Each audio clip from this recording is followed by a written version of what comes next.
Yogah Karmasu Kaushalam.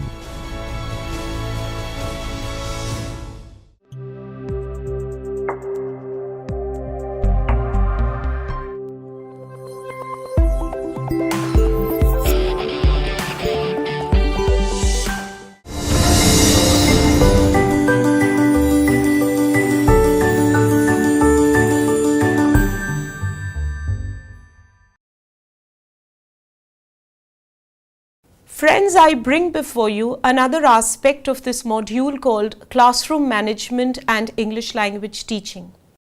First of all, why do we need any faculty development programs? We are teachers, we are scholars, we are highly qualified, we have enough experience, we are resource specialists in our field. So what is it then that necessitates training? And that is because the training will differentiate a telling teacher from an inspiring teacher. It is this training which will evolve a good teacher into an effective teacher. So this is not a lecture, it's a hands-on program as I address you through text, through video, through audio. And what I am trying to put before you is how in the language classroom today can we evolve from good teachers into effective teacher. The preparation is to address the total potential of your students, keeping in mind the vision that you have to accomplish with them. We have already spoken at length with the director of the UGC HRDC Gujarat University about the difference between a good teacher and an effective teacher. A good teacher has the following qualities, and the list can go on because we have all experienced good teachers in our lives and they have left an indelible influence on our character and actions. To become an effective teacher, one needs to undergo the process of polishing, refinement, crafting. And who is an effective teacher? An effective teacher is the following again. So therefore, to be an effective teacher, you need to be adept, skilled, and very relevant.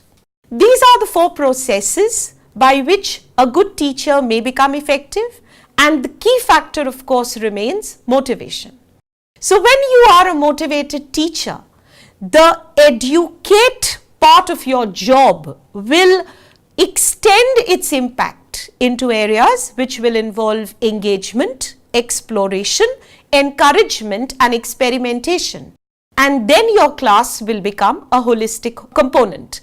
And herein I wish to state that this should be the target, this should be the vision and the mission of people enrolling for online faculty development programs, people undergoing professional enhancement and skill competence development programs, that we may evolve personally and professionally. Today, a teacher has many roles, and I'm sure once you go through this slide, you will identify that these are the multifarious roles we address ourselves in, and these are the situations we find ourselves in. There are several challenges of being a teacher in our country, and these are some of the challenges. These are universal challenges, be it at school education, higher education, even maybe at times in intermediate education, and we have to overcome these challenges. I would request you to take a look at the picture of the color pencils and analyze. What similarity do you see? I'm sure the answer will be that they are all made of wood, that they are all pointed, they all have one common goal. Now, my friends, what is the difference? They are all pointing outward. The nibs are not equally sharp, and of course, they are all in different colors. This is just a reflection of our classroom, because these are pencils which denote multiple intelligences.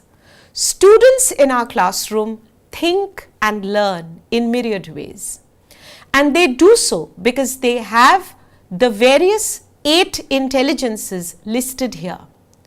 The reason behind a child's weakness or strength, competence or incompetence, as some teachers say, you are incompetent. It is not that the child is incompetent. It is not that the learner is incompetent. It is not that the student is incompetent. It is just that the student may have a different intelligence altogether.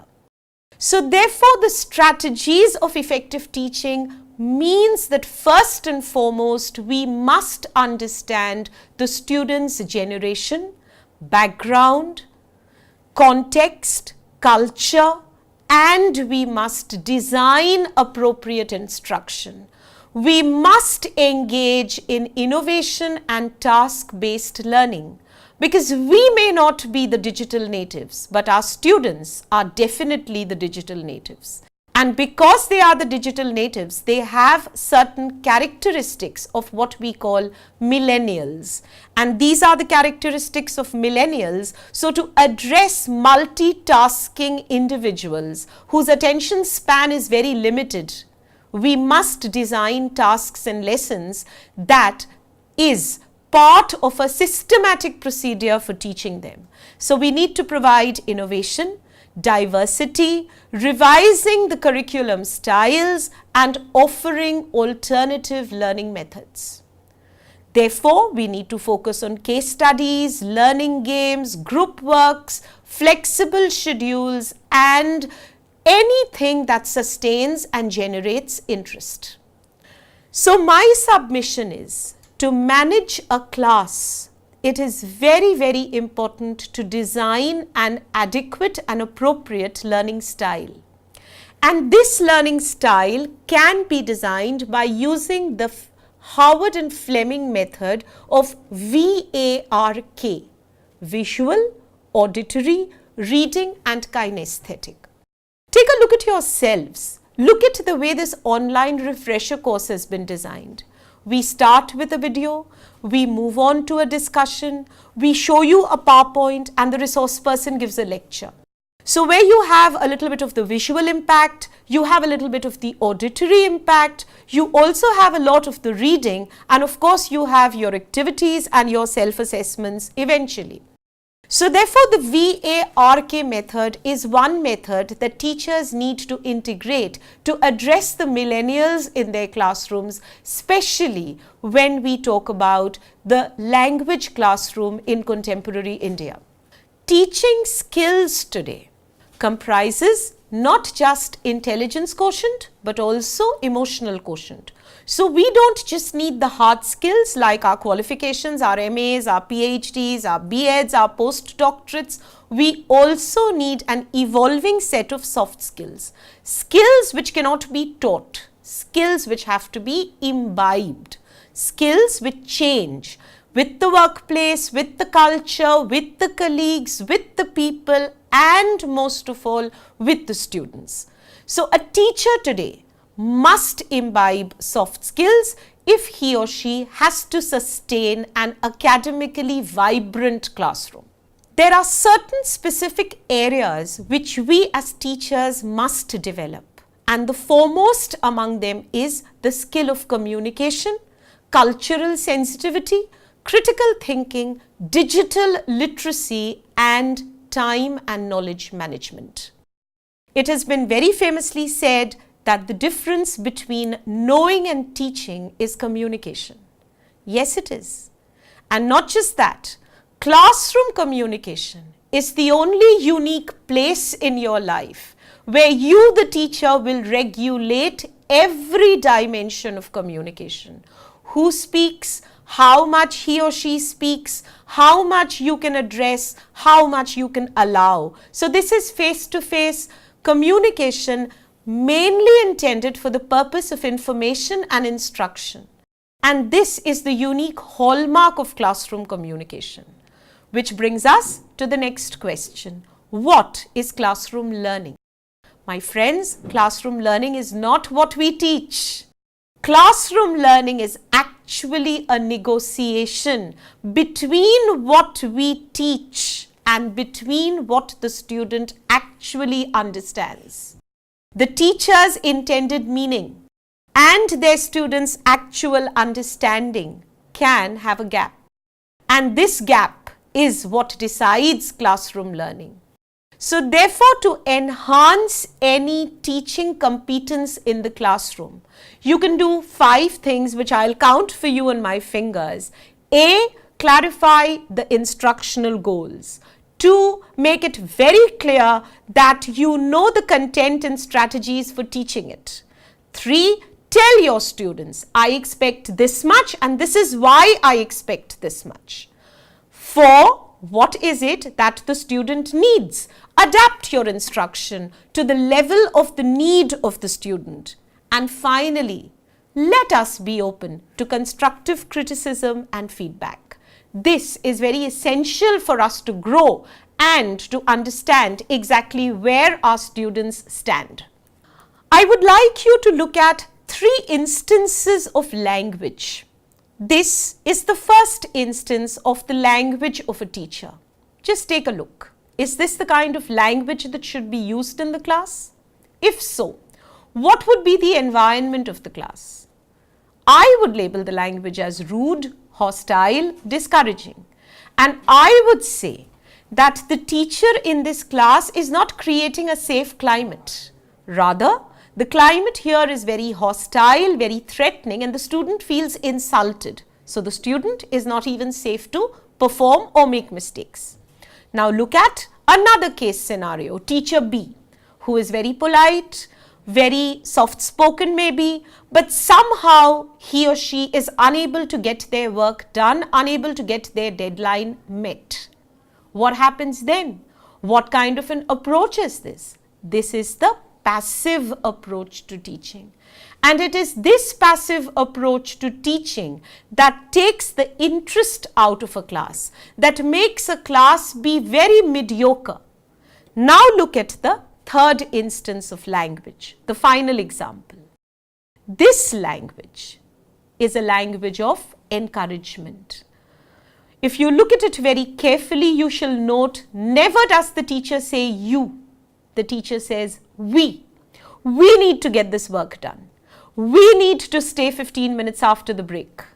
So this is a teacher as collaborator. This is a teacher as facilitator. And this is a classroom which will be the most aptly, appropriately and completely managed classroom where the teacher is both in command and at the same time has won the praise and the admiration of the students. Teaching and learning in such a classroom has become teamwork. Classroom management involves compliance, order, maintenance of discipline in the classroom.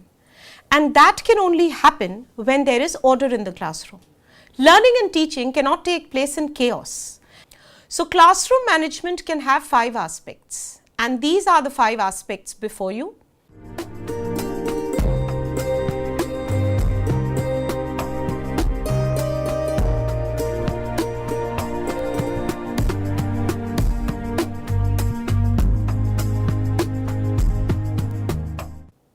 The components of classroom management are as follows.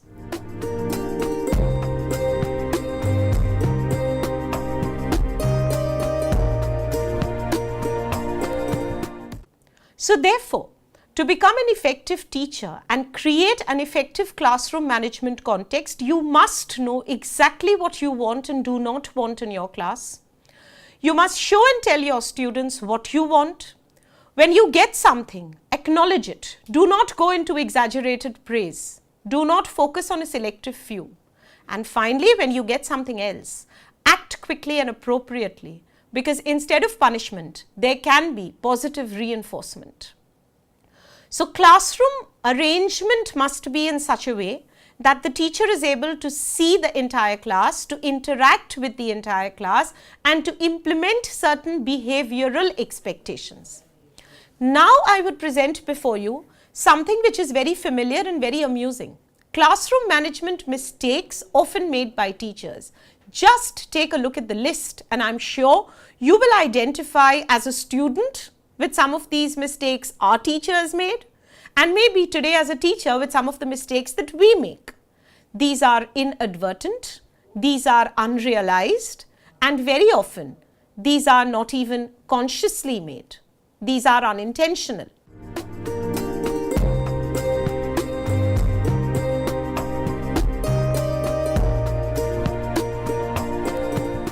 So the trick is not to fall into a rut. So therefore, the same strategies, we have teachers saying, I can teach this in my sleep. I've been teaching it for 10 years now. Yes, we have been teaching it for 10 years now, 15 years. Yes, maybe we can teach it in our sleep. But does that ensure that our students will not go to sleep? We are teaching different generations every year.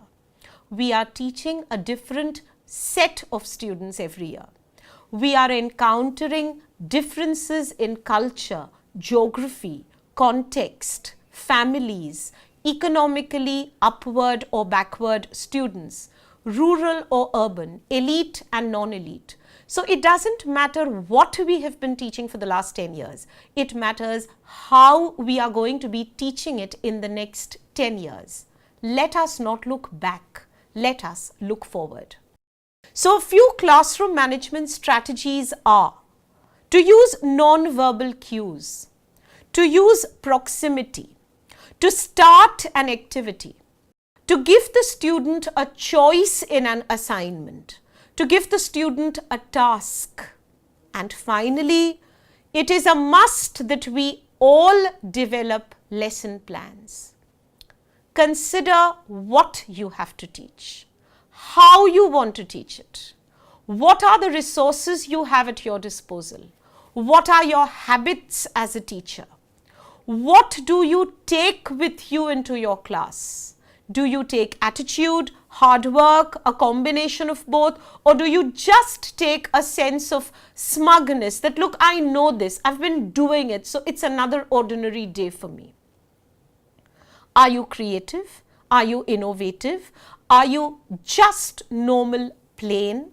Do you want to use the chalk and talk? Do you have smart facilities in your classroom? Do you have access to digital aids? Do you not have access to digital aids? So what exactly is it that you are taking into your lesson? And then once you have explored all this, set a lesson goal. What are you teaching? How are you teaching? What points of grammar will you highlight? What do you want your students to do at the end of 3 classes or 3 sessions?